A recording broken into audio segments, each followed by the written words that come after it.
covering Northern California. You're watching Action News Now, coverage you can count on.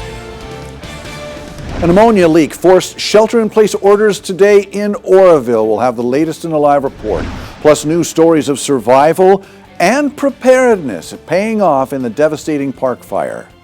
Saw the fire NATO cloud in the Big Cheeker Creek drainage.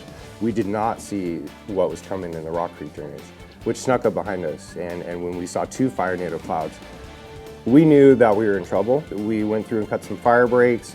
We got water in place. We got the community center up and running, generators 24/7 at certain places that were strategic. We shine the light on some unsung heroes. And we have new details about how the city of Redding plans to tackle a $5 million budget deficit. But first, breaking news, a fire that broke out at the Hamilton City Post Office today. It started burning right around 2 this afternoon, and crews rushed to put out the flames at the building located on Main Street. Action News Now reporter Margot Rowe has been there since shortly after the fire broke out, tracking the fire for us. So Margot, what's the very latest as far as what may have caused the fire and any damage done? Alan, so the cause is still under investigation. Even actually U.S. Postal Service postal inspectors are now here aiding in the investigation as well. But right now it's pretty much cleared up when it comes to fire crews. Right now it's just a property damage service looking over the building, boarding up anything. As you can see right here, the exterior right here with this back window took a lot of the damage. But if you want to take a look at your screen here, this is what the inside looked like. Completely charred head to toe, from the floor to the ceiling. A part of the back of the area of the post office, the roof collapsed. A lot of the mail is still unburned but covered in ash. Now, it's still unclear what caused this fire. Hamilton City Fire did tell me that there was one employee inside, but she did get out in time and she was not hurt from the fire. But crews have pretty much finished mopping up here. It is just at the point of boarding up the building for safety reasons, and it's unclear right now what's going to happen in terms of mail services. I did get a hold of USPS, and hopefully we'll have more information coming out later at 11. But right now the scene has died down and it is going to be boarded up for the meantime, but the cause is still under investigation. Reporting live in Hamilton City, I'm Margot Rowe for Action News Now. Thanks for that update, Margot. And again, as Margot said, we'll keep you updated on air and online as Margot works to learn more there on the scene. Now, new details. Shasta County officials say an officer-involved shooting was justified. And we're talking about a 2023 hostage situation in which Roger Maddox held 3 people at gunpoint, including his mother. Now, we told you on July 5th of that year when deputies responded to the situation on Mineral School Road in Oak Run.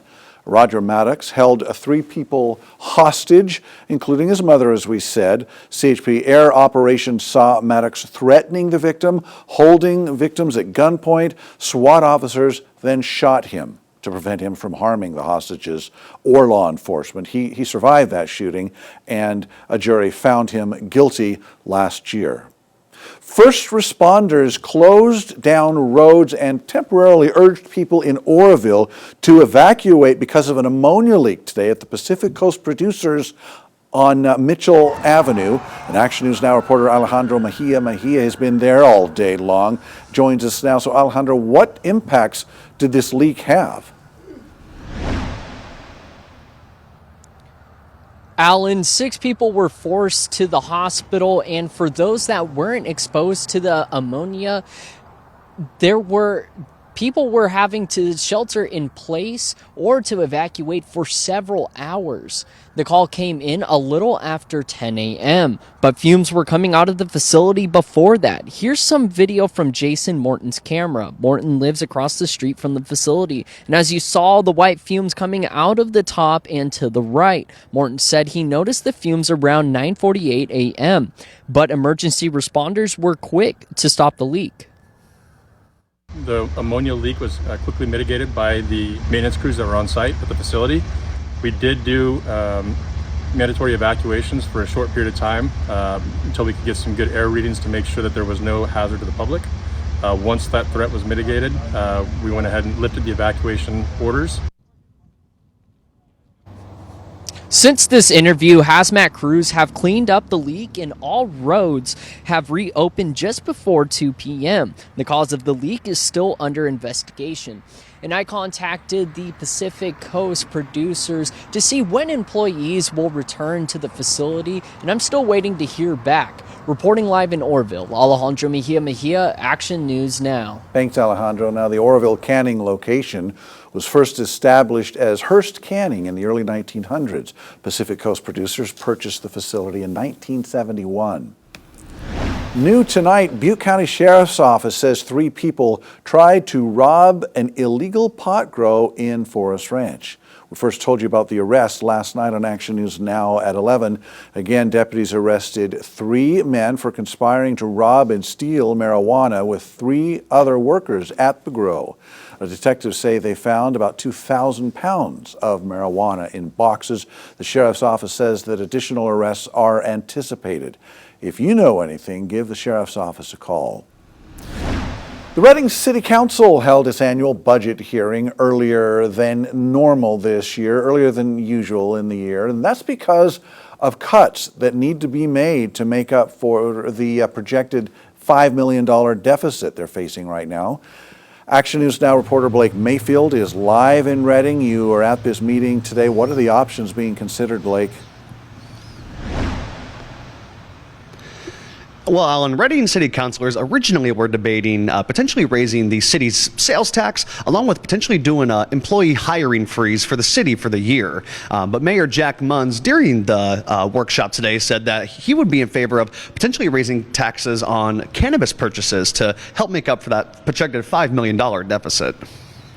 The total general fund budget for the city of Reading for 2024 and 25 is $111.2 million, only $2 million more than the 23-24 budget. And according to the city treasurer, 81% of the general fund budget is used for law enforcement and emergency first responders.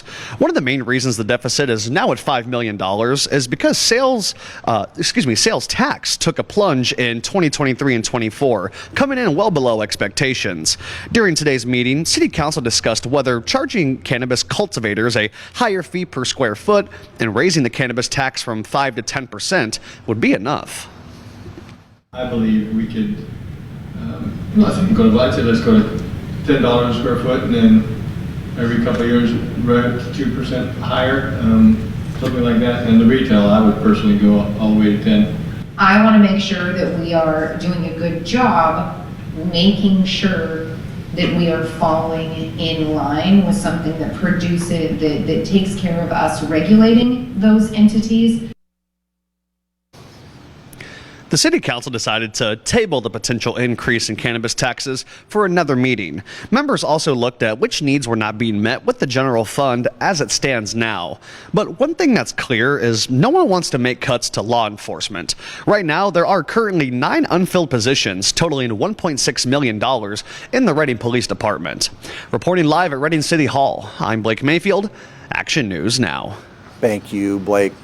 Now, a live look, I should say, from North Valley Plaza earlier today. This is in Chico. And let's check in with Chief Meteorologist Howie Gordon now. And just nothing but blue skies there yet again, Howie. Lots of blue, Alan, but we're going to have a little few more clouds, at least in and out for tomorrow before we start to see full-on sunshine. Okay, again, temperatures above average into the 70s. And here we are after 6. Still some spots in the 60s. For the most part, mid to upper 50s, though, in the valley. Up in those higher elevations, our temperatures have already dropped down into the 40s. But winds we've been talking about, yeah, they are very much on the light side, but they are going to pick up over the weekend as wind advisories start up tonight. And we're going to address that in my full weather in just a bit, Alan. Okay, thanks, Howie. New at 6, firefighters quickly put out a vegetation fire in Concow earlier today. Cal Fire officials say it spread through just about half an acre, broke out about 4:15 before they stopped the spread, and crews will remain on scene for a couple hours to make sure there are no flare-ups. New at 6, Shasta County officers arrested a convicted felon they say had more than a pound of meth and illegal guns. This is what detectives say they found after conducting a warrant a search on Jonathan Cooper's home in Bella Vista. They say all the money that you see there on your screen came from sales of drugs and that he owned the gun illegally. Cooper was booked on several charges. New stories of park fire survival from a grassroots community group. Seth Mitchell says his Cohasset Bucket Brigade had just held a meeting in mid-July to plan for a potential devastating wildfire. And they had no idea when that meeting was held that the park fire would hit them in just 10 days. When the park fire came roaring through Cohasset, Mitchell worked with Jonathan Tahan of the Volunteer Company of Cohasset. They had their plan, but that didn't make the crisis any less terrifying. Saw the Firenado cloud in the Big Cheeker Creek drainage. We did not see what was coming in the Rock Creek drainage, which snuck up behind us. And when we saw 2 Firenado clouds, we knew that we were in trouble. We went through and cut some fire breaks. We got water in place. We got the community center up and running, generators 24/7 at certain places that were strategic. They set up resources offering Wi-Fi, food, and gasoline for people who stayed behind. They also mapped out water sources, and marked roads for incoming firefighters. Ultimately, hundreds of buildings, countless pets, and wildlife were lost in Cohasset. But thanks in part to this volunteer effort, every human survived. New at 6, why California is putting OpenAI's plans to become a for-profit company under the microscope, plus a first-of-its-kind event to help businesses in Shasta County. It's such a benefit to Shasta County as a community when our businesses are really growing and continuing to expand. We'll show you how this could provide a big boost to local companies.